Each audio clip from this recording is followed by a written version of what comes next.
posso dizer até que é especial tê-lo aqui, pois é meu médico, inclusive, meu cardiologista, o que tenho certeza que boa parte de vocês conhecem aqui na nossa cidade de Guarujá e em Vicente Carvalho. Temos aqui o Dr. Neto, Dr. Antônio Mendes Neto, nosso cardiologista. Olá, Dr. Neto, tudo bem? Oi, Marcelo, tudo bem? Freixo, tudo bem? Um grande prazer estar aqui e vamos aí poder discutir algumas coisas da área de cardiologia para procurar esclarecer melhor a população e conseguir que as pessoas tendam a ter um coração mais saudável, né? É isso aí, o coração não é só para apaixonar não, né, Neto? Não é só para apaixonar. Ele é bem mais importante que isso.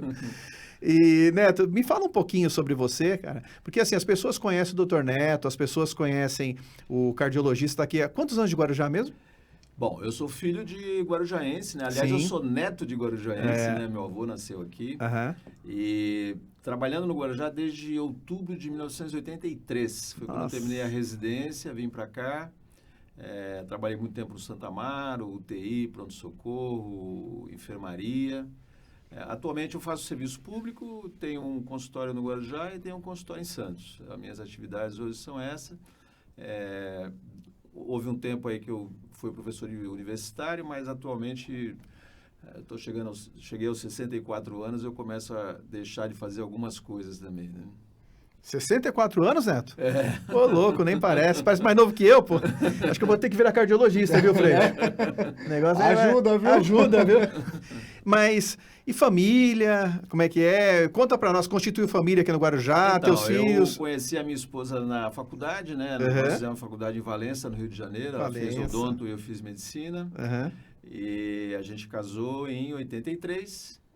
Temos 2 filhos, o Frederico com 37, a Laura com 33.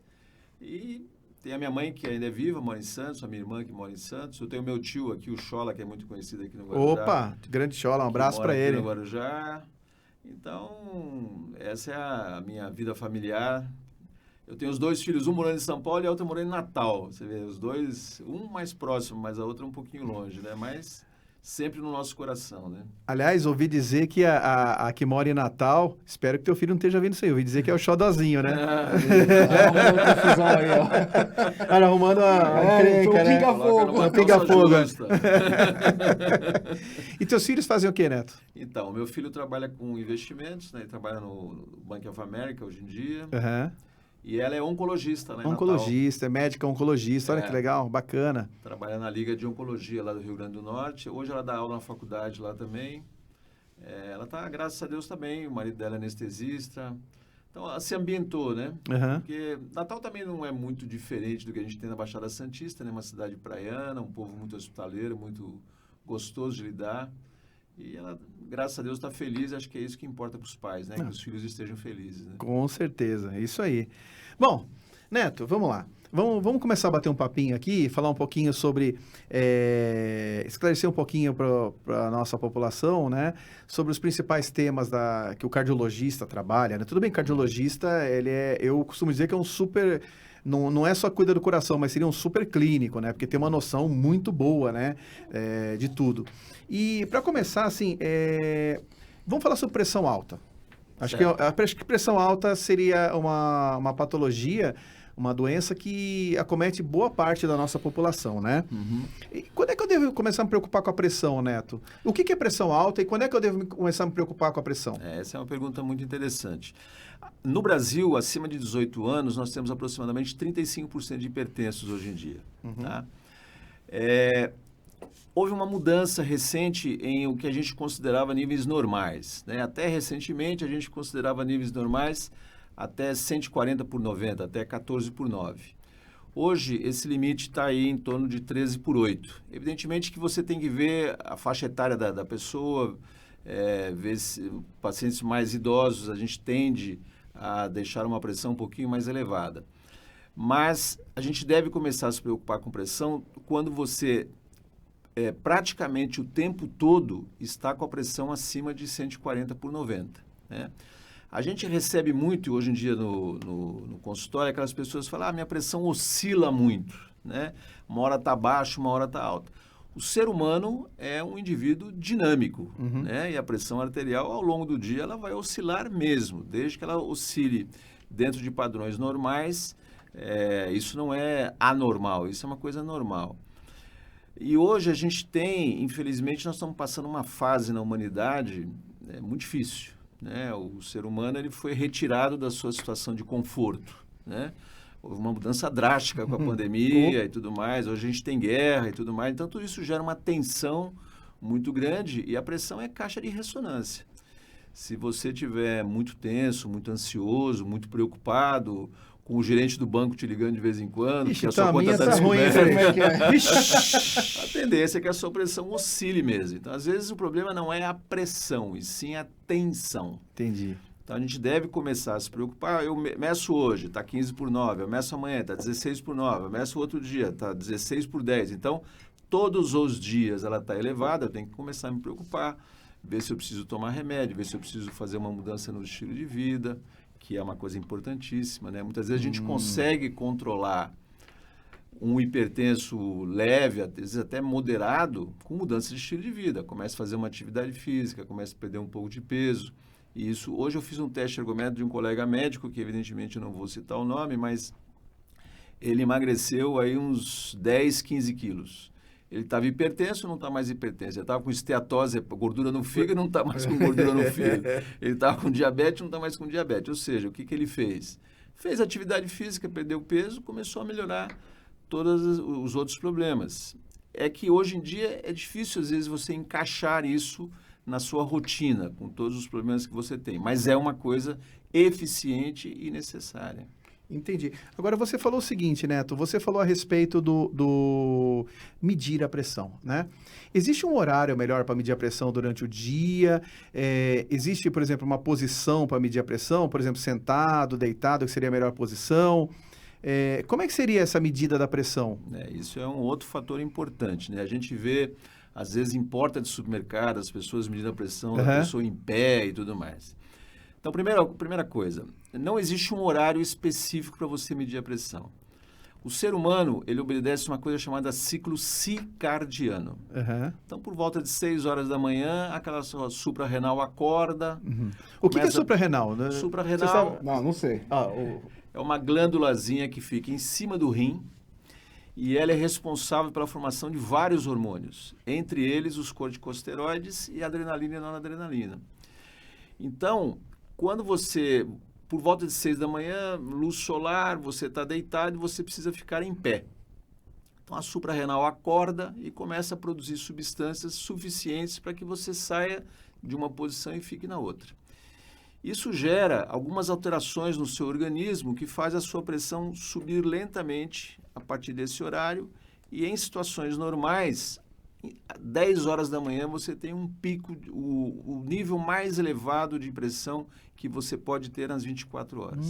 Interessante. E ao longo do dia, ela vai oscilar, dependendo de temperatura. Lembrar que frio geralmente eleva a pressão, calor geralmente baixa a pressão, estresse aumenta, estar mais calmo diminui, comer uma feijoada vai aumentar, comer uma comida mais leve vai diminuir. Então, dependendo do que você faça ao longo do dia, você vai sofrer essas oscilações. Então, o ideal é que se você tiver realmente hipertenso, você pegar uns 2 ou 3 dias da semana, não precisa fazer também uma coisa que fica neurotizada, né? Que todo dia acorda e mede a pressão, né? Pega um dia de manhã, pega um dia à tarde, pega um dia à noite. Começa a fazer uma planilha, colocar lá no papel lá o horário e a pressão e quando for ao médico, levar aquilo. Essa é uma coisa interessante. Por quê? A pressão que você mede na sua casa geralmente representa melhor a sua pressão do que a pressão que você mede no consultório, no hospital, no ambulatório. Existe uma coisa que foi cunhada de pressão alta do avental branco, da roupa branca, do jaleco branco, das pessoas ficarem um pouco mais ansiosas. Isso tem tese de doutorado, várias teses de doutorado a respeito disso daí, das pessoas que vão a um local médico, nem que não seja na emergência, às vezes uma consulta agendada, etc. tal, e apresentam níveis 20%, 30%, 40% acima dos valores que ela tem usualmente. Então, a pressão medida em casa é muito importante. Primeiro aspecto. Segundo aspecto, aparelhos. Hoje a gente tem uma infinidade de aparelhos, os aparelhos de punho, de braço, etc. tal. eu sempre recomendo o seguinte: use um aparelho preferencialmente de braço. Eu sei que ele é menos prático do que o de punho, mas os aparelhos digitais, ele usa uma tecnologia em que eles pegam a variação do pulso, tá?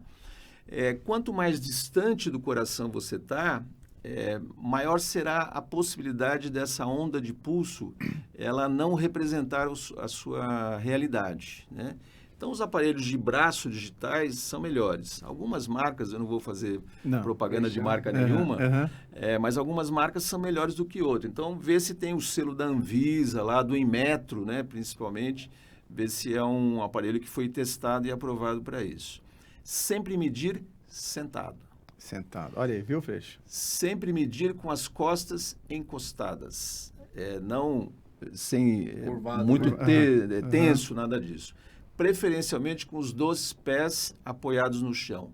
Não cruze as pernas quando medir a pressão. Lembrar o seguinte: você é uma caixa fechada, onde o volume de sangue que circula é o mesmo.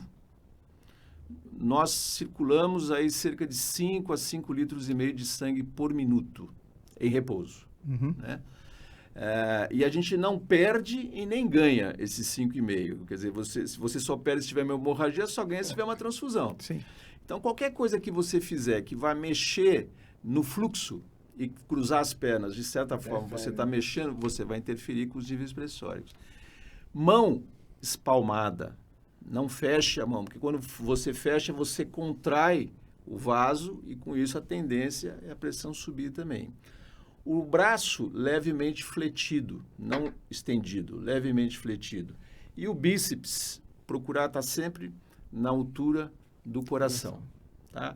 Não estar com vontade de urinar, não ter tomado um cafezinho, uma bebida alcoólica um pouco antes, alguma coisa que vá fazer a sua frequência subir e poder modificar a sua pressão arterial. Tem alguns cuidados que muitas vezes não se toma e isso interfere bastante naquele 1 ponto, 2 pontos a mais na pressão. Se você segue isso daí, tem isso daí como uma prática diária, não precisa ser diária, mas uma prática que você use ao medir a pressão, você vai ter valores muito mais próximos do usual, do normal, do seu normal, do que se você não seguir essas regras. Olha que legal, Se tá vendo? fiz errado, então. Tá vendo? Aqui, olha aí, tá vendo? Tá vendo como é importante conversar com um cardiologista? Cardiologista tipo A, assim, E aqui sabe... fica até vontade, né, de tirar a dúvida. Exatamente. Então, mas é importante, por isso que eu falo. O pessoal às vezes vai na internet, vê as coisas. Dr. Google? Né? Dr. Google? Não, tem que ser o Dr. Neto. Né? E aí não é fazendo média. Pede uma segunda opinião no Yahoo. Exatamente, boa. Você sabe que esses dias eu estava conversando, falando sobre o negócio de navegador. Eu queria lembrar o nome daquele que a gente começou usando, Netscape. O pessoal nem sabe o que é isso. Né? Você conhece, Freixo? Não. Olha lá, não. Tá vendo? Não.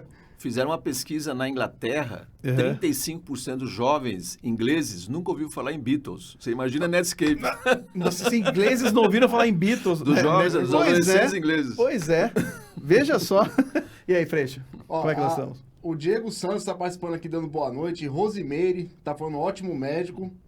O Cleiton Silva está dando boa noite a todos. Lucas Santos, Maria Tereza, Cristiane Parisi, Thelma Santos e Maria Regina. Ó, a Laís Elias mandou um questionamento aqui, ó. Apenas obesos têm problemas no coração? Não. A gente acabou de ter o falecimento aí do Jô Soares, com 84 anos, obeso, e pelo menos ao que se sabe, não tinha nenhum problema sério de coração. A obesidade é um dos fatores de risco, ou seja, o obeso ele tem uma chance maior de ter problemas de coração. Problemas de pressão, problemas de diabetes, problemas de colesterol, né? Mas não obrigatoriamente ele terá. Agora, o obeso é um paciente mais difícil de ser tratado. Outro dia a gente estava numa live internacional e tinha um professor espanhol, que é uma das maiores autoridades hoje no mundo, e uma pergunta que foi feita para ele, interessante, é o seguinte: qual o paciente com pressão alta mais difícil de ser tratado? O obeso ou aquele que já tem uma disfunção renal? Que geralmente são indivíduos mais difíceis de você tratar.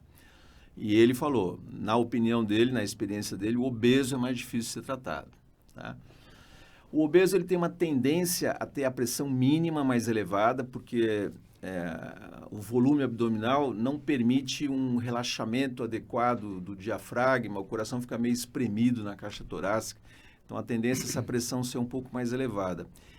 E a gente sabe hoje que a gordura, nós temos um ponto central em várias doenças, principalmente nas crônicas, que é a inflamação. Não é inflamação do tipo, eu dou uma pancada e eu fico roxo, aquela inflamação. Não é uma coisa assim, é uma coisa mais sensível, uma coisa mais de tecido mesmo.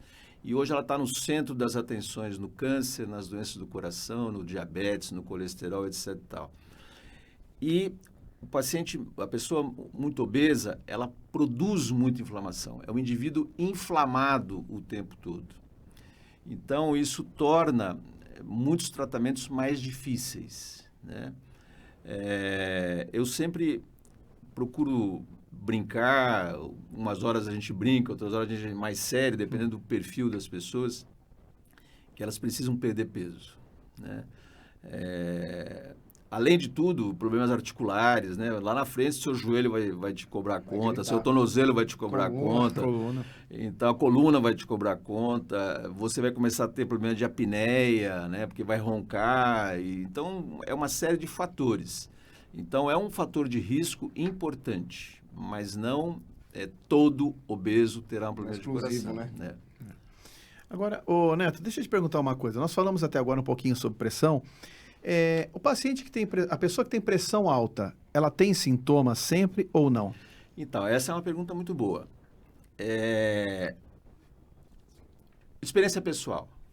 90% dos meus hipertensos nunca sentiram nada relacionado à pressão na vida. Vixe. Tá? Houve uma época que eu fazia só hipertensão grave no serviço público. Uhum. Eu tinha pacientes que chegavam lá com 22/13, 23/13, ambulatório, marcaram a consulta uma semana, 15 dias, 21 dias antes, chegavam e embora, etc. Tal, que nunca tiveram dor de cabeça, formigamento, etc. Tal. Então, lembrem uma coisa importante. Em primeiro lugar, pressão alta é uma doença, na maioria das vezes, silenciosa, né? A gente associa muito dor de cabeça e pressão alta. Existem mais de 30 causas diferentes de dor de cabeça, desde problemas de gripe até problemas de tumor, de aneurismas, etc. Então, não fixe que aquela dor de cabeça é porque você está com 14/9 de pressão. Problemas de formigamento também. A primeira coisa que a gente tem que pensar em formigamento é pinçar nervo. Então, é hérnia de disco, protusão, etc. E às vezes a pessoa perde um tempo enorme rodando pronto-socorro, achando que aquilo está relacionado à sua pressão. Então, primeiro, não pense que toda pessoa que tem pressão alta vai ter algum sintoma para avisar para ela, eu estou com pressão alta, tá? Então, é bom, de vez em quando, fazer uma avaliação com o clínico, com o cardiologista, com o nefrologista, etc. Tal. A mulher que vai muito na ginecologista, geralmente os ginecologistas medem a pressão. Então, ver como é que está esse comportamento da pressão. E não supervalorizar alguns sintomas, porque às vezes você desvia o foco de alguma doença mais importante, né? Mais importante ou de maior gravidade. Então, a gente nem sempre, ou na maioria das vezes, não tem sintomas. Não tem sintomas. Agora, e me diga uma coisa, qual o grande problema da pressão alta? Porque a gente fala pressão alta, mas a gente fala, mas eu tenho pressão alta, convivo com isso há muitos anos. Qual o grande problema que pode dar um indivíduo que tem pressão alta e aquela pressão sobe e vai subindo constantemente, ou então ele tem um pico de pressão alta? 90% dos derrames são causados por pressão alta. 90%? 90%. E que tipo de derrame? O pior, né? O pior, que é o derrame, você pode tanto ter o isquêmico quanto ter o hemorrágico, né?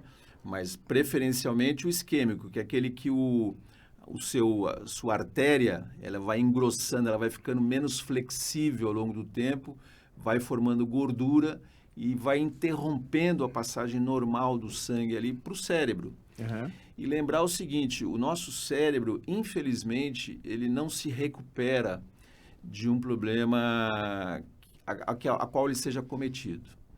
A gente sempre quando a gente fala de infarto e derrame, nós temos até jogador de futebol que jogou com um stent. Nós temos aquele centroavante Washington. Ele jogava com stent. Nós temos presidentes de empresa que já tiveram infarto, que já fizeram cirurgia. Nós temos um médico trabalhando normalmente que já fizeram cirurgia, etc. Tal. Então, o infarto é um problema importante, mas você consegue, de alguma forma, ter uma vida muito próxima do normal pós-infarto. O derrame, não. O derrame, ele deixa sequelas, né? Então, pode perder a força do braço, pode perder a força na perna, pode dificultar a fala, pode falar de uma forma diferente, pode ter problemas de memória. Então, a gente deve se preocupar muito em não ter um derrame, né? E para não ter um derrame, a primeira coisa que a gente tem é que ter a pressão em níveis normais, né? Então, esse é o principal problema que a pressão alta acarreta. O segundo problema é o seguinte: às vezes a pessoa não tem uma pressão 18, 20, mas ela passa muito tempo da vida dela com 16, 15, 16, 15. O que acontece? Esse músculo do coração, primeiro, ele vai como se ele fosse para a academia. Você vai lá na academia, o bíceps vai crescendo, né? Então, o coração, o músculo vai, o que a gente chama de hipertrofia. É semelhante ao que você ganha mesmo na musculação, ele vai hipertrofiando. Só que não é borracha. Chega uma hora que ele não consegue mais hipertrofiar. Aí ele começa a dilatar. A gente chama de remodelamento. Então, ele começa a dilatar e aquela fibra que contraía bonitinha, ela começa a não contrair tão bonitinha. Aí você entra numa coisa que a gente chama de insuficiência cardíaca, que traz grandes prejuízos para a qualidade de vida. Que aí você começa a andar daqui até ali o banheiro e já cansa. Às vezes tem que parar no meio do caminho para dar uma descansada, né? Hoje a gente tem alguns medicamentos que melhoram muito, mas muitas vezes a gente não consegue reverter o problema, trazer o coração para um tamanho normal, capacidade contrátil normal e devolver a qualidade de vida que a pessoa tinha. Então, esse é o segundo problema importante. Terceiro, essa hipertrofia, ela causa eu sempre digo o seguinte: o coração é um músculo, mas diferentemente do músculo do meu braço, que eu estou dando um monte de ordem para ele e ele está executando, a gente não fala para o coração, agora bate devagar porque eu vou dormir. Automático, né? Agora bate um pouco depressa que eu quero correr. Não, é automático. Então, você tem um gerador elétrico, você tem uma rede de fios. Essa rede de fios, quando você tem um coração um pouquinho mais espesso, ela causa um desarranjo nessa... É como se você criasse uns curtos-circuitos na sua residência. Isso vai gerar o quê? Arritmia cardíaca.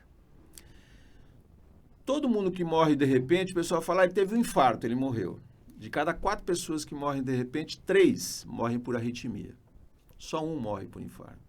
Esses jogadores de futebol, atletas que morrem de repente, geralmente é arritmia. Esse moço que morreu recentemente... João Paulo Diniz, provavelmente por arritmia. Então, essa é uma outra coisa que a pressão alta, não pressões extremamente elevadas, mas pressões discretamente ou moderadamente elevadas, pode levar ao longo do tempo. Além de cegueira, além de insuficiência renal, né, além de problemas nas pernas. Então, tudo que envolve artéria é o que sai do coração e leva o sangue. Veia é o que traz o sangue de volta para o coração. Então, tudo que pega artéria, a pressão alta pode trazer problema. Certo. Agora, existe uma tríade, normalmente, que ela está muito associada, né? Assim, não é certeza, mas ela está bem associada, que seria o paciente que tem pressão alta, o paciente que tem diabetes e colesterol. Você costuma ver muito isso, Neto? E o que você pode falar dessas outras doenças para nós, Neto? Cada vez mais, né? E Cada vez fumar, mais, então né? pior ainda. Maria. Se fumar, lascou, né? Você vê bastante? A gente tem uma forma de explicar isso para as pessoas, porque que há muito tempo atrás, um grande cientista da área médica, ele falou o seguinte: pressão alta, diabetes, colesterol são a mesma doença. A diferença é a cronologia, ou seja, quem vai acontecer primeiro. E uma forma que eu encontrei para falar para os pacientes é o seguinte: O nosso cérebro, ele tem um monte de espião ao longo do nosso corpo, né? Esses espiões chamam-se receptores. Então, imagine lá uma célula, né? A gente tem trilhões de células, uma célula. Você tem lá os receptores que ficam informando, falando para o cérebro o que acontece. Nessas células, geralmente você tem um espião que está ligado à pressão, um espião que está ligado ao colesterol e um espião que está ligado ao diabetes. E eles são fofoqueiros. Eles adoram uma fofoca. Então, quando um não funciona bem, ele começa a fofocar com o outro, começa a fofocar com o outro. Então, a tendência é que, ao longo do tempo, você vai desenvolvendo esses problemas. Em geral, a pessoa que tem um dos três é uma pessoa que não tem um hábito de vida muito saudável, né? Então, não pratica muita atividade física, não liga muito para o que come ou para o que deixa de comer, bebe um pouco demais, fuma, etc. Tal. Então, ao longo do tempo, ele também vai sofrendo, por conta desses hábitos não saudáveis, aumento de peso, aumento de alterações no metabolismo normal. Então, começa a glicose a subir um pouquinho, começa o colesterol a subir um pouquinho, e uma coisa é como um dominó que você derruba a primeira pecinha. E aí vai derrubando todas as pecinhas. Então, isso ocorre com muita frequência. E hoje em dia é extremamente importante o reconhecimento disso. O ser humano tem um calcanhar de Aquiles para viver muito. Chama-se rim. Enquanto o seu rim for bom, você vai continuar vivendo razoavelmente bem. Essas três doenças, qual é onde elas mais agridem? O rim. O rim. Então, hoje, a gente tem que ficar de um olho muito ligado em duas coisas importantes no rim. Uma chama-se creatinina, né, que é uma das proteínas formadas na depuração do rim, no trabalho do rim. E outro, a capacidade dele... O rim ele tem um filtrão que não deve deixar passar duas coisas, proteína e açúcar. Então, quando ele começa a deixar passar proteína, é sinal que alguma coisa está errada. E a gente tem um exame hoje que a gente faz com um exame de urina, uma coleta única de urina, a gente faz o exame para detectar se você está nessa fase ou não. Então, essas duas coisas, principalmente para quem tem diabetes, que é quem mais ocasiona isso daí, de vez em quando dá uma checada para ver se isso aí está tudo bem. É complicado. E como é que você sabe, vamos supor, sem fazer exame, se o diabético está com o rim prejudicado com proteína? Na urina, por exemplo. Então, isso chama-se... A gente chamava de microalbuminúria, agora está mudando o nome, né? Mas o mais fácil é falar microalbuminúria na amostra isolada de urina. É um exame de urina normal, que você vai lá e pesquisa a quantidade, uma relação, na realidade, entre albumina, que é uma proteína, Sim. e creatinina no rim.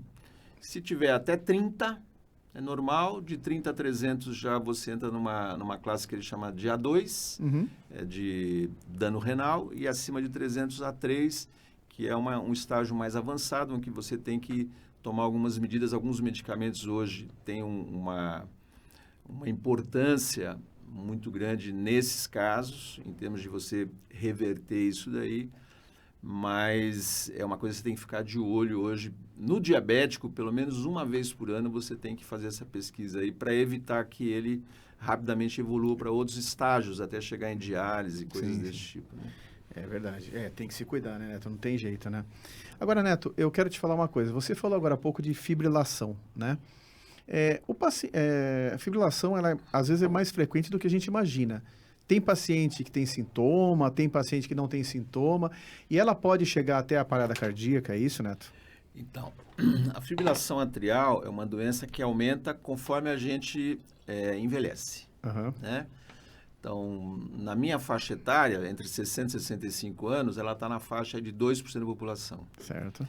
Acima dos 65 até os 75, ela já vai para 8 a 10% da população. E acima dos 80 anos, nós já temos quase 20% da população com fibrilação atrial. A fibrilação atrial tem a ver com a pressão alta também. Por quê? O que é a fibrilação atrial? Qual o exemplo que eu dou? Uma casa de 2 cômodos, em cima e embaixo. Tá? Então, cada vez que você está em cima, pega a escada, você chega embaixo. Então, está em cima, pegou a escada, vem embaixo. O coração ele não bate o andar de cima e o andar de baixo ao mesmo tempo. Primeiro vai o andar de cima, depois o andar de baixo.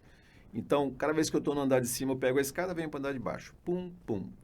Átrio e ventrículo, átrio e ventrículo. O que é a fibrilação atrial? O átrio bate várias vezes e o ventrículo bate de vez em quando. Então, você tem uma desconexão entre os seus dois cômodos do coração, o andar de cima e o andar de baixo. E isso fabrica o quê? Coágulo. E se esse coágulo entra na circulação, ele vai causar o quê? Derrame, embolia, trombose venosa, etc. Tal. E o derrame causado pela fibrilação atrial geralmente é mais devastador do que o da pressão alta. Porque às vezes você pega vasos maiores, então a quantidade de estrutura que você perde é maior. E a fibrilação atrial, como ela é uma doença do andar de cima, desse átrio, que é justamente onde está aquele gerador elétrico que a gente falou lá atrás. E a pressão alta, ela tem uma predileção por esse átrio esquerdo. Você pega o hipertenso, a primeira coisa que ele começa é aumentar esse átrio esquerdo, né? Então, ela inicialmente pode ser assintomática, a pessoa não sentir nada, de vez em quando tem umas palpitações. Tem gente que entra em fibrilação atrial e sai. Tem muita gente que tem um derrame que não tem pressão alta, e aí a gente vai investigar e começa a ver. Esse cara teve uma crise de fibrilação atrial, soltou um coágulo lá, entupiu a artéria e depois voltou para o ritmo normal. Então, às vezes você não tem sintoma nenhum, e algumas vezes você tem mais palpitação, você cansa mais. O coração de quem tem fibrilação atrial, ele tem de 25% a 30% menos capacidade contrátil. Então, você imagina que você tem, o seu motor está 25% a 30% trabalhando a menos do que você precisa. Então, você vai acabar cansando mais facilmente. Outro problema, além do derrame, quem tem fibrilação atrial tem 5 vezes mais derrame do que quem não tem. A arritmia que começa no andar de cima do coração pode ir para o andar de baixo. E aí a coisa é mais feia, porque aí você pode ter uma morte súbita, né, por uma taquicardia ventricular ou uma fibrilação ventricular. Então, esses são os aspectos importantes. Hoje, a gente usa já de muito tempo o anticoagulante, né?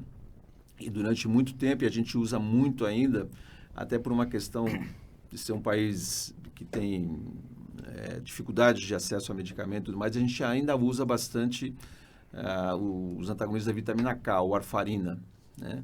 Mas hoje você tem alguns anticoagulantes mais interessantes com menos problemas do que a warfarina. Esse é um aspecto importante. Praticamente todo fibrilador atrial tem que tomar um anticoagulante para não formar o tal do coágulo, né? E sempre deixar a frequência cardíaca um pouco mais baixa. Às vezes a pessoa procura, eu fui no médico e ele falou que a minha frequência está muito baixa. Eu falei, graças a Deus, você vai viver mais. Quanto menos o coração bate, mais a gente vive. Eu estava vendo esses dias, eu estou fazendo uma pós de cardiologia do esporte atualmente, com o pessoal lá do Dante Pazanese, e uma informação que eu desconhecia. Esses atletas de elite, principalmente maratonista, esses quenianos, egípcios, etc. Tem alguns casos que a frequência cardíaca basal deles é 30 batimentos por minuto. Nossa Senhora!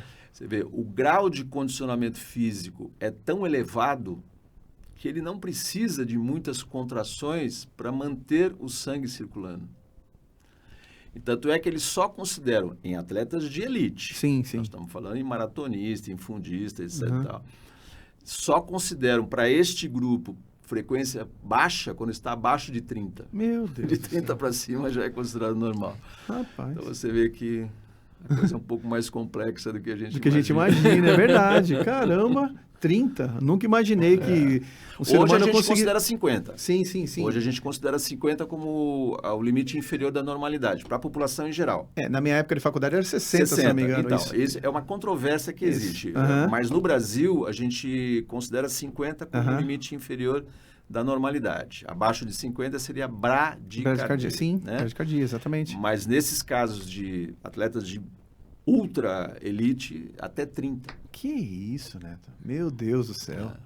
Rapaz, e o nenenzinho lá dentro da barriga de 120 a 160, Pois né? é. Você vê? Metralhadora, né? Metralhadora. Tem alguma mensagem aí, Freixo? Aqui, o questionamento aqui da Samara Lavô. Café e energético fazem mal pro coração? Ó, café depende da quantidade. O café é um excelente antioxidante, tá? O problema de café é para quem tem arritmia, porque a cafeína é um estimulante do sistema nervoso central, ela libera principalmente adrenalina e aumenta um pouco a frequência cardíaca, tanto é que hoje está essa febre aí de usar cafeína para fazer treino, né? Porque você Queima aumenta a mais frequência, você queima mais, etc, etc, tal. O energético é um outro problema, né? Porque não vamos falar de marcas novamente, mas um bastante conhecido, uma latinha dele equivale a mais ou menos 10 cafés. Mas tem alguns que equivale a 30 cafés, né? Então, essa quantidade, nos Estados Unidos, inclusive de forma ilegal, eles vendem um pó de cafeína com 10 gramas de cafeína. 10 gramas de cafeína causa morte. Então, você pode consumir normalmente até 4 a 6 miligramas de cafeína. Então, um cafezinho, 5 cafezinhos por dia não vai te trazer problema nenhum, não vai causar um problema a nível cerebral grande. Mas se você abusar demais do energético, eu atendo muito jovens, somente de segunda e terça-feira, que no domingo tiveram taquicardia, foram... Aí os caras juntam energético, cafeína, cocaína, e muitas vezes Viagra, essas coisas desse tipo. Quer dizer, Viagra para jovens é só para a cabeça dele. Para a cabeça não é possível. Aí você pega cafeína e cocaína, que são duas coisas que jogam a frequência cardíaca. Eu faço Holter, Marcelo, é a coisa mais interessante. Você, sem conhecer o paciente, você pega um Holter de fora. Você fala, esse cara consome cocaína e o horário que ele consumiu foi de tanto a tanto. Porque a sua frequência cardíaca vem assim, de repente ela faz isso. Ela fica 1, 2 horas aqui, depois ela cai novamente. É a hora que ele está consumindo cocaína. A frequência vai lá para cima. Sim. Tá? E eles juntam essas coisas aí. Quer dizer, aí os caras fazem arritmia mesmo. O coração sai, além de aumentar a frequência, ele deixa de ter o comando do gerador normal e passa para um outro comando. Então, o problema de energético e de café não é eles em si, é o abuso deles. É a quantidade muito grande dessas substâncias que pode elevar demais a frequência cardíaca e aí você causar uma arritmia cardíaca. Esse é o grande problema. Entendi. Acho que qualquer substância em excesso, né, Neto? É complicado. O pessoal agora está com aquela onda daquele cigarro eletrônico também, vapor, né? Como é que é o nome? É vapor, acho que Vapor? é vapor. Não sei o nome daquele lá. Pois é, apesar de proibido no Brasil, é vendido livremente. Pois mas não é proibido no Brasil, mas o pessoal compra pela internet, né? Então, assim, e aquilo lá também é terrível, né, Neto? Tanto quanto o cigarro normal, né? A Ieda Jatene, que é a atual presidente da Ieda Jatene, é filha do Adib Jatene. Que é presidente da Sociedade de Cardiologia do Estado de São Paulo. Ela colocou na Folha de São Paulo, esse final de semana, na Folha no Estado, um trabalho que, na realidade, foi feito fora, mas a Socesp está reproduzindo no Brasil, que o malefício do cigarro eletrônico ele é tanto quanto do cigarro normal, né? Porque continua tendo problema da nicotina e continua tendo problema da fumaça, né? Que mais a nicotina até? que é problema do coração e a fumaça que é problema do pulmão. Né? Então, e eles... a quantidade que eles fumam é superior a um maço de cigarro por dia. A quantidade de nicotina no final, porque é toda hora. Sim. Né? Aquilo tirou do bolso, vai... Isso. Você não precisa de cinzeiro, você não precisa de nada, então o consumo é altíssimo. Então, e está aparecendo muitos problemas relacionados a isso daí, não só no Brasil, como fora do Brasil. E fora do Brasil, nos Estados Unidos e na Inglaterra, ele foi liberado com a alegação de que ele seria uma forma de diminuir o consumo do cigarro. Mas aconteceu o efeito contrário. Né? Quer dizer, diminuiu o consumo do cigarro normal, mas as complicações continuaram até... Pioraram. Até agravou, né? Gravou mais. Gravou mais. Agora, Neto, a gente está falando um pouquinho de medicação, enfim, o uso de medicação para pressão, né? Para controle da pressão, perdão, né? Tem algum problema? Não tem? Como é que funciona isso? Isso é um tabu, principalmente para homens, né? Quando eu comecei a fazer medicina lá atrás, a gente usava muito um medicamento chamado metildopa, reserpina, a gente usava muito beta-bloqueador também, e realmente esses medicamentos, eles tinham um problema em relação à ereção, né? Eles podiam atrapalhar a questão da ereção. Atualmente, os principais grupos que a gente usa, que são 5 grupos de medicamento, nenhum deles tem uma alteração significativa da ereção, né? Então, é um problema que a gente não vê mais. Aliás, a gente tem... Os pacientes não relatam mais para a gente esse tipo de problema, que era um problema que tinha antes. Mas a gente vê muito ainda pessoas até um pouco mais idosas, que às vezes falam, não vou tomar remédio de pressão porque vai mexer com a minha ereção e eu não vou tomar. Prefiro morrer cabecesado do que não ter relação. Isso daí realmente não é problema. A gente deve hoje, no Brasil, no mundo hoje, o medicamento mais utilizado é a losartana, no mundo inteiro. Pelo custo? Pelo custo. Né? Eu brinco sempre que as pessoas não estão tomando o que elas devem tomar, elas estão tomando o que o governo dá de graça para elas. Não que a losartana seja um remédio ruim, não é ruim, inclusive teve esse problema recentemente, a Anvisa fez uma avaliação precoce de uma substância chamada ácido, que poderia estar em excesso, mas no final eles viram que a quantidade não era excessiva. O problema do hipertenso é que é uma doença que você vai começar a tratar lá pelos seus 30, 35, 40 anos e vai tratar até o fim da sua vida. Que não vai te dar dor de cabeça, febre, coceira, indisposição, etc. Ou seja, você vai ter que tomar remédio para uma coisa que você não sente nada, né? Então, uma das coisas que a gente tem é o que a gente chama de adesão ou aderência, que é conseguir fazer a pessoa entender que é importante ela tomar o remédio. A disciplina, né? A disciplina. Se você complica muito, você toma um antes de acordar, um depois de dormir, um antes do almoço, um depois do almoço, etc. A chance dessa pessoa não fazer isso é enorme, né? Então, o ideal de um remédio de pressão é que seja tomado uma vez ao dia. A losartana tem esse problema de ser 2 vezes ao dia. Os prios, enalapril e captopril, que são os que o governo fornece, eles têm eles são muito bons. O problema em relação a eles, e é mais na mulher do que no homem, é que eles podem causar um pouco de tosse, né? E isso acaba fazendo com que o paciente abandone o tratamento por conta do efeito colateral. Eu mesmo tenho tosse com Prio. O medicamento que eu uso para pressão, porque eu uso para pressão, não é do Prio, é do grupo das tanas mesmo. Mas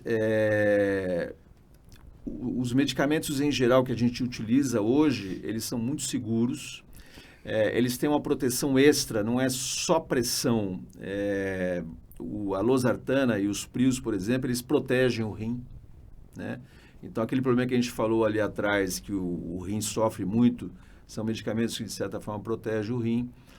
Apesar que só 14% das pessoas que têm pressão alta vão conseguir controlar a sua pressão com apenas uma substância. Ou seja, se eu usar só losartana, eu vou tratar 14% dos meus hipertensos. Nos 86% restantes, eu vou precisar de 2 ou mais remédios. Então, mas hoje você tem medicações combinadas. Exatamente. Então, já tem medicações que... Mas não são fornecidas pelo governo. Não são fornecidas pelo governo, né? E outra, e tem uma complicação também que você não citou, que alguns dão cefaleia, né? Dão dor de cabeça, né? A gente tem algumas dicas nesse caso para dar para o paciente, né? Por exemplo, um remédio que eu gosto muito que é o amlodipino, que geralmente o inglês chama de trio de ouro. Um diurético, uma tana ou um prio e o amlodipino. Com esses 3 medicamentos você trata 90 e poucos % dos hipertensos. Certo. O amlodipino ele pode dar um pouco de calor no rosto, pode dar um pouco de dor de cabeça e principalmente inchaço nas pernas. Isso, exato. Problema vascular. Existe porque, pelo seguinte, a gente tem uma avenida que leva sangue e uma rua que traz sangue, tá?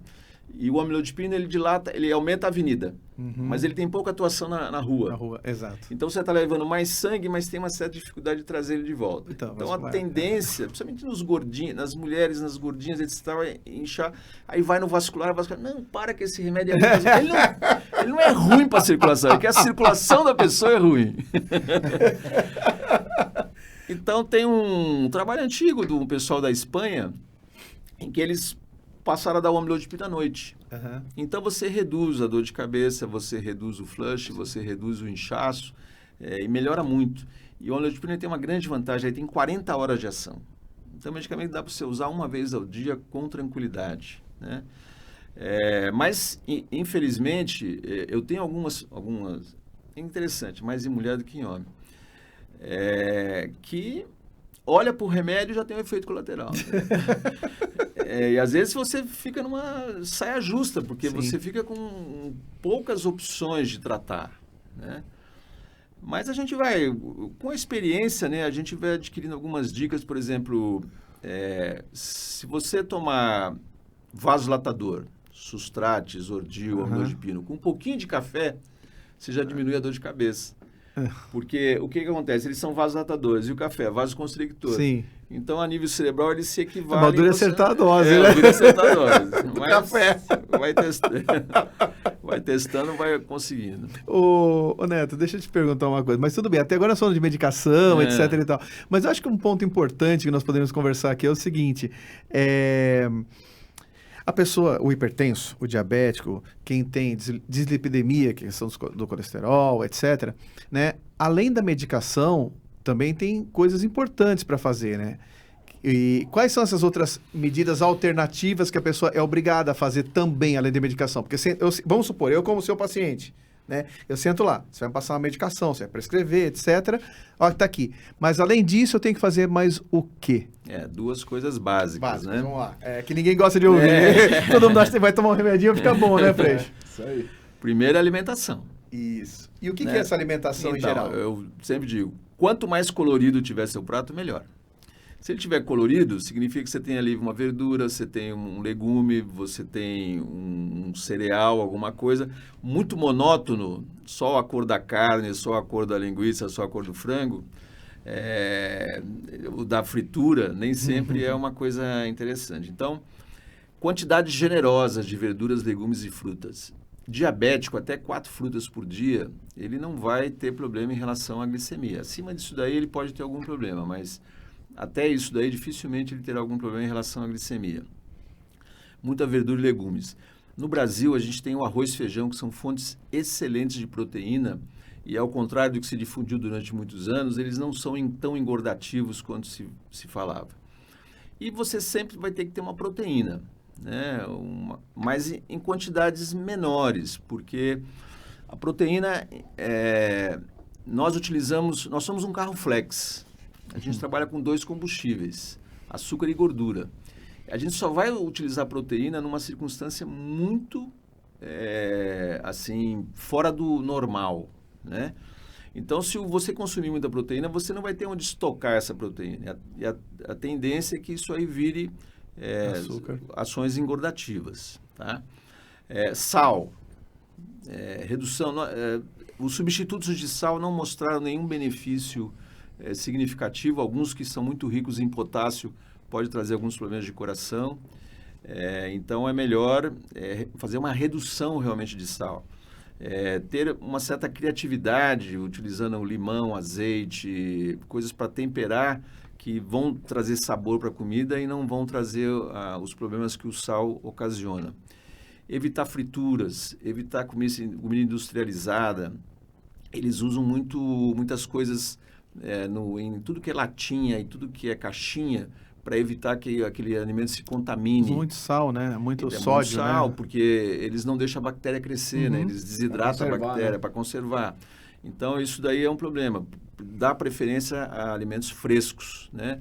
A gente mora em praia, a gente tem peixe aí, tá certo que hoje tá tudo na hora, no preço da morte, no preço da né? morte, apesar do Mas que não tá. a gente pode dar muita preferência para peixe, que é um alimento altamente saudável e que traz vários benefícios, né? E a outra coisa é a atividade física, né? Existe um trabalho muito interessante foi 2004, que mostrou se você fizer 150 minutos de atividade física por semana, Bom. o que dá 30 minutos por dia, você já tem uma redução de pelo menos 2 vezes o risco de você ter um infarto. Ou Então, seja, peraí, você dobra... Vamos fazer um cálculo aqui. 30 minutos por dia, 5 dias por semana. 5 dias por semana, são E 150 aquele minutos. atleta de final de semana? Então, esse está se expondo a um risco maior, né? Porque ele não está adequadamente condicionado. E muitas vezes o cara pega... eu faço ciclismo no final de semana. Então, no início, eu queria fazer assim um negócio enorme. Aí começou a me dar um monte de problema. Aí, paulatinamente, fui crescendo. Hoje eu faço um treino legal de final de semana. Mas você tem que ir... Mas durante a semana eu faço musculação. Tá? Então, você tem que ter um certo preparo para você fazer determinadas atividades. Aquele negócio do futebolzinho uma vez por semana, e que depois do futebolzinho tem uma caixinha de cerveja e tem uma friturinha... Mas essa que é a parte boa do futebol, né? Pô, aí também não, né? Vai reidratar, aí também né? não. Esse é o nível que está se expondo ao risco, né? Então, no mínimo 3 vezes por semana, e pegar esse período aí, 150 minutos, que é um período interessante para você fazer um cálculo. Se for possível, você faz um exercício aeróbio, tá? Caminhar, trotar, correr, nadar, andar de bicicleta, tudo isso é aeróbio, tá? E ponha 1 ou 2 vezes por semana um resistido na sua vida. Musculação funcional, pilates, tá? Todos esses são formas de exercício resistido, tá? Que vão te dar uma estrutura boa. Se você tiver osteoporose, hidroginástica não é uma boa atividade. Você precisa de uma atividade um pouco mais intensa para você conseguir carrear esse cálcio para dentro do osso. Então, se você puder, faz uma atividade tipo caminhar, etc. tal, e 1 ou 2 vezes por semana. Não precisa virar o Arnold Schwarzenegger, nada disso. Vai lá fortalecer a musculatura para você ter um ganho em relação a isso. Vai trazer um benefício muito grande. Eu tenho muito paciente que tomava 2, 3 remédios para pressão e hoje, quando muito, toma 1, quando começou a fazer atividade. E é interessante, é difícil convencer. Mas depois que começa, 1 ano, 2 anos depois, a pessoa não para mais. Porque o benefício é tão grande que ele fala, pô, por que eu não comecei isso há muito mais tempo, né? Mas, Neto, a atividade física, ela tem muito a ver não só com a movimentação, também, mas com a perda de peso, né? A partir do momento que o indivíduo perde peso, principalmente a gordura que está localizada na cintura abdominal, você tem um benefício não só na pressão, como no colesterol, como também no diabetes, não é isso, Neto? Em tudo. Em tudo, né? Em tudo. Então, lembra que a gente falou da gordura que você está inflamado? Na inflamação, isso. O gordinho é inflamado. Exatamente. Essa gordurinha, principalmente se você tem na barriga, Uhum. você sabe isso tanto quanto eu, se você fizer um cortezinho na sua barriga, Uhum. a primeira gordurinha que você vê é uma gordura bem clarinha. Eu Mas sou à medida cirurgião. que você isso. avança, Uhum, isso. a gordura vai ficar bem marronzinha, Uhum, né? sim. Essa marronzinha é o grande problema. É o grande problema, né? Então, e essa é a mais difícil de você perder. E que é o que a atividade física e a dieta vai te trazer de grande benefício. Uhum. E se você não for um indivíduo inflamado, ou se você for menos inflamado do que você era, você vai ter menos pressão alta, menos diabetes, menos colesterol alto, menos infarto, menos derrame, menos câncer. Sim. Né? O câncer está muito ligado a isso aí também. Então, você vai ter uma vida muito mais saudável. Segundo, tem uma coisa que todos nós vamos perder, que é osso. Sim. Não tem jeito. Até né? os 32, 34 anos nós ganhamos, né? Depois nós começamos a perder lentamente. E a mulher na pós-menopausa, se não tratar, Muito. desaba. Isso. E se você não tiver osso, lá quando você tiver os seus 75, 80 anos, como é que você vai levantar da cadeira? Como é que você vai deitar? Como é que você vai fazer? Então, você precisa de alguma coisa que substitua ou que diminua essa perda óssea. Uhum. E o que faz isso? Atividade física. Sim. Você concentra mais cálcio no osso, esse processo que ele vai perdendo ao longo do tempo, você dá uma freada nele, você dá ao invés de 80, 100 por hora, você começa a 30, 40 por hora. Sim, né? diminui a perda. Então você ganha independência, principalmente independência para fazer o que você faz normalmente no dia a dia. Sim, não. A atividade física é importantíssima, né?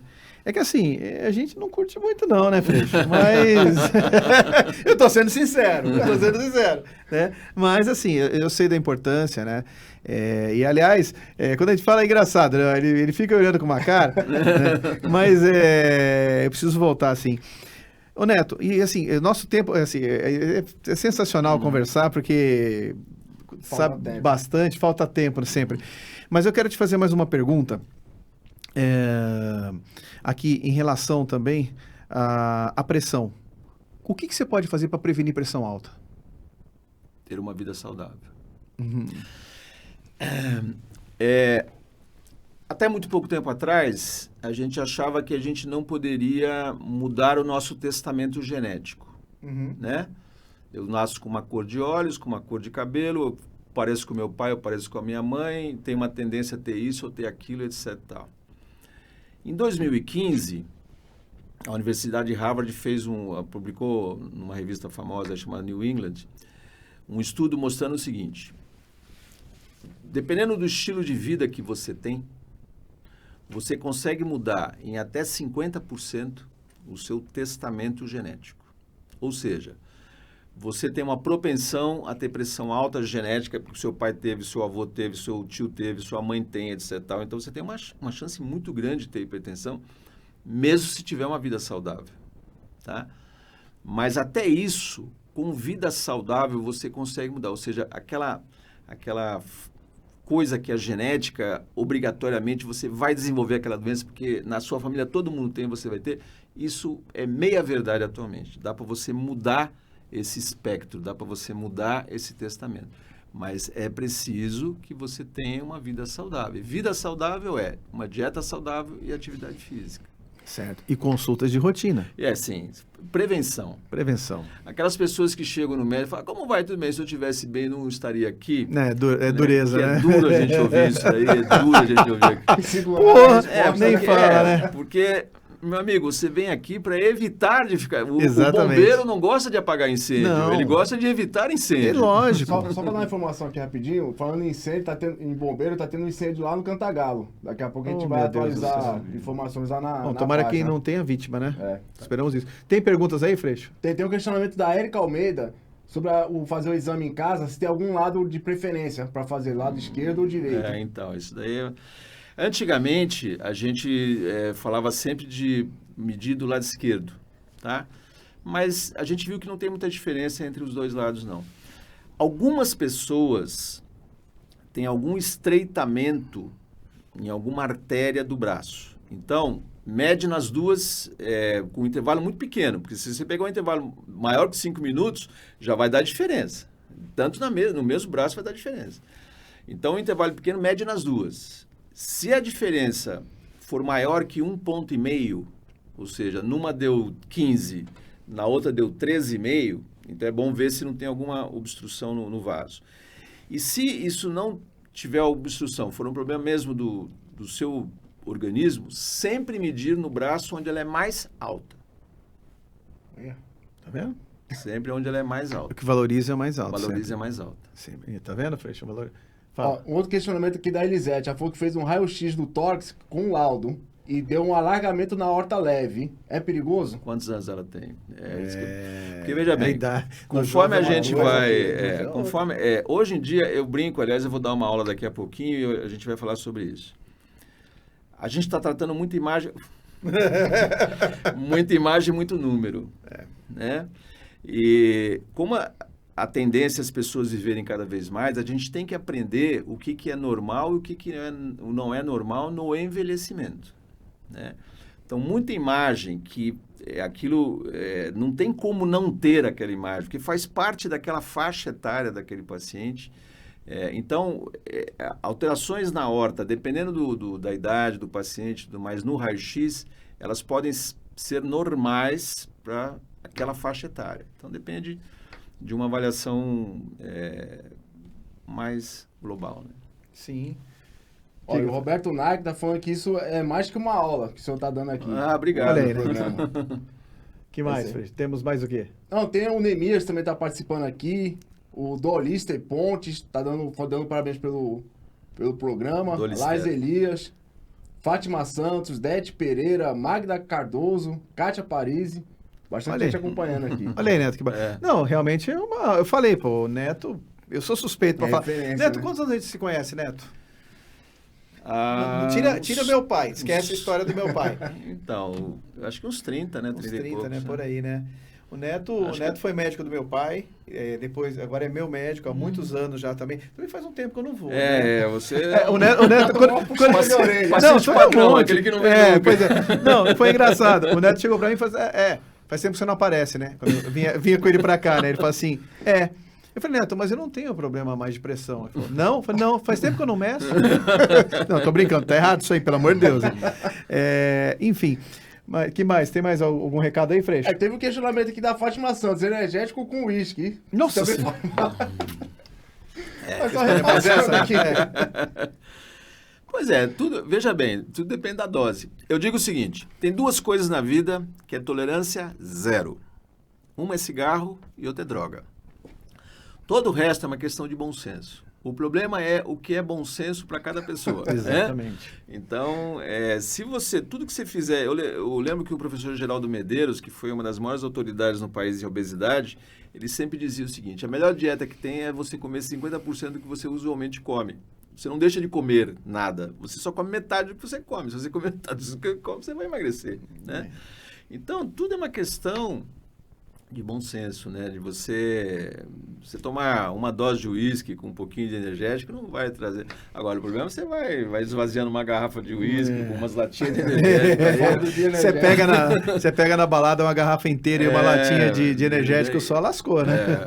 Aí a coisa vai tomando... Toma uma proporção que não dá, né? Não tem jeito. Mais alguma coisa, Felipe? Não, só isso só. Só isso? Só isso. Bom, Neto, já estamos aqui no tempo, né? E você tem um outro compromisso daqui a pouco. Eu só tenho que te agradecer, mas antes eu queria que você falasse para todos nós quem te conhece, óbvio, sabe onde é teu consultório, né? Mas quem não te conhece, eu queria que quiser conhecer o Dr. Neto, quiser passar em consulta do Dr. Neto, eu recomendo, como eu falei, eu sou paciente dele, meu pai também era, né? Minha família, alguns também são, né? E, enfim, e quem quiser te conhecer, Neto, aonde você atende, como entrar em contato lá no seu consultório, por favor, fala para nós, para que o pessoal que quiser passar por você, por favor. No Guarujá, eu atendo na Clínica Santa Rita, ali na Monte Negro 41, 2 quadras antes do Santa Amaro, que não é mais Santa Amaro, né? E ali a gente atende pelo telefone, que é também o WhatsApp, né? O 33862281. Pode repetir? 33862281. Legal. Em Santos, eu atendo na unidade da Angiocorp e do Praia Mar. Eu tenho um monte de paciente do Guarujá que vai consultar comigo em Santos. Acho que é por causa do shopping, né? É porque depois sai de lá, desce no McDonald's. Faz compra. Exato. E lá é o 3208-0800. Qual é? 3208, é uma central da Angiocorp que... Do Marcelo, né? O Marcelo. Marcelo, conheço o Marcelo. Quem não conhece? Seu xará. Então, bom, Neto, eu só tenho que te agradecer, cara, de coração. Você quer deixar mais algum recado, alguma coisa? Eu peço para as pessoas que elas reflitam bastante sobre a qualidade de vida que elas estão tendo, né? Eu acho que a gente está numa fase muito ruim da humanidade. Essa pandemia trouxe um monte de coisas, além da pandemia em si, ela trouxe um monte de coisas, um monte de teorias esdrúxulas a respeito de saúde e tudo mais, que a gente deve combater. Nós estamos tendo o ressurgimento, isso é uma coisa importante, o ressurgimento de doenças que a gente não tinha mais, né? Nós já temos casos de sarampo na Europa e nos Estados Unidos que a gente não tinha mais. A gente está começando a ter alguns casos de... como é que chama da paralisia do... Oh, meu Deus, que fica com a perninha mais curta. Nossa, poliomielite no Brasil, tá? Por conta dessas teorias que não quer loucas vacinar. de vacina, né? A gente tem que, se tem uma coisa que mudou muito a história da humanidade, uma foi antibiótico, outra foi vacina, né? Sim, os dois grandes avanços. E pensar muito na qualidade de vida que a gente está tendo hoje em dia. Nós vivemos numa cidade que tem uma praia maravilhosa, acho que a praia é uma das praias mais bonitas do Brasil, né? Que a gente tem plenas condições de caminhar, de andar de bicicleta, de fazer várias atividades de lazer, e olhar bem a alimentação, dê preferência a alimentos saudáveis, alimentos frescos, peixe que nós temos em abundância aqui, e isso vai te trazer um benefício muito grande em termos de saúde, tá? Antes de pensar no remédio, pensa do que você está fazendo em termos de qualidade de vida. Muitas vezes você não vai precisar do remédio, você vai precisar mudar a sua qualidade de vida. É isso aí, grande Neto. Cara, eu só tenho que te agradecer de coração e dizer que espero logo, logo tê-lo de volta aqui para a gente falar mais um pouquinho sobre não só cardiologia, como medicina, que eu tenho certeza que você hoje conseguiu ajudar muitas pessoas aqui no nosso programa, tá? Você é sensacional, não tenho palavras para te agradecer. E agradecer também a Tereza, que espero que na próxima ela esteja aqui com você. Minha empresária. Sou empresária, é isso aí. Ela cuida da minha vida, rapaz. Sem ela não tem jeito. Com certeza, né? E queria até deixar um beijão aqui para Tereza, enfim. E, bom, quero agradecer ao Freixo, Murilo, o Arthur também, que hoje, infelizmente, não está aqui conosco. Deixar um grande abraço aqui ao Arthur, a Cris, né? E a toda a equipe da Clínica CR Médica, que está sempre aqui conosco, aqui acompanhando a gente. E a toda a nossa audiência, né? Que, mais uma vez, de coração, agradecer vocês, que sem vocês não somos ninguém aqui, né? E dizer que até semana que vem, onde estaremos aqui mais uma vez com mais um programa Sua Saúde. Um grande abraço a todos. Valeu!